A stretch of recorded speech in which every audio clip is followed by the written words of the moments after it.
Welcome students. So today we are going to start with our digital laboratory. So we will first explain the digital laboratory kit that you are going to work for.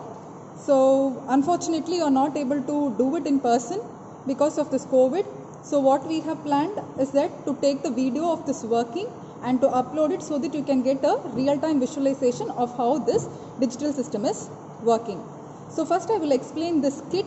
So this is your digital IC trainer kit to which you are going to work with. I will explain what is all these things. The buttons that is lying at the bottom is nothing but your input units, and the one that is lying at the top is your output units.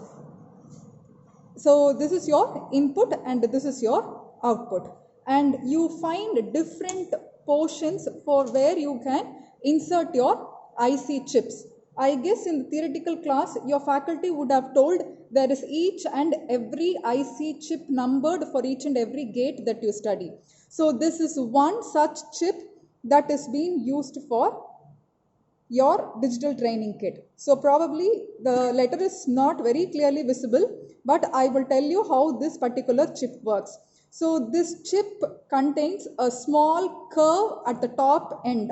So it is not in the top end. Wherever you see the particular curve like a such U-shaped curve, you will move that to be the top end of your chip. This is how you will position your chip. So you have a small curve at the top of this chip, and I have placed the chip in this particular order. So the chip is being placed in this manner, and this is a chip holder where I release this. So this is locking of your chip and this is releasing of your chip. So I will release my chip holder. I will insert my chip in the way that I have kept in my hand, which means placing the U curve at the top. Then I hold my chip into the holder. I lock my chip into the holder. And with this, if I do this, these particular units of button lying on the either side of this particular panel is nothing but it contributes to the each and every pin that is lying out in this chip. So the first pin in your chip will constitute towards your first numbered button in your kit. So with your pin configuration, you must be able to identify the number of every pin. So now I have taken an AND gate for a simple explanation. So with this AND gate placed here, with having this as input and having this as output, we will design the AND gate circuit. So before we design, I always request the students to have the input lines to be with your red color wires. So these are the wires that you are going to make use for making out the connection. So you always try for red colored wire for your input and black colored wire for your output unit. Similarly, for your supply, use your red wire, and for your ground, you use your black wire. So once again I am telling you, use your red wire for your supply and for the input, and you use your black wire for the output and ground. So with this we will be able to make it.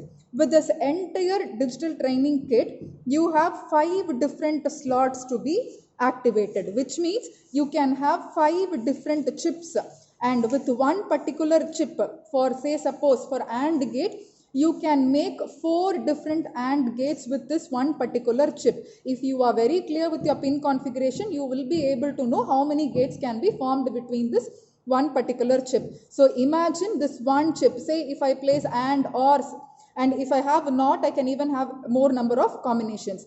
So one particular chip with this one particular panel, I can able to make 4 different AND gates.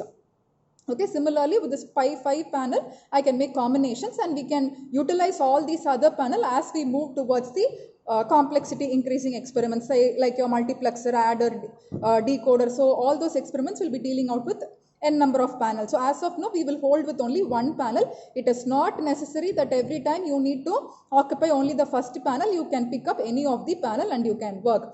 And this is your supply main. So you will plug in your wire and you will on it only after giving all the connections, which means Every time, any time you see the trainer kit except on your execution, the mains should be in the off mode.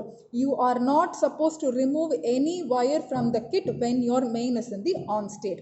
Only you off this and then only you will remove or you will make any connections in the wire, and make very sure you don't remove your chip when the holder is in the lock mode. You will only release the lock and then only you will go for removing your chip.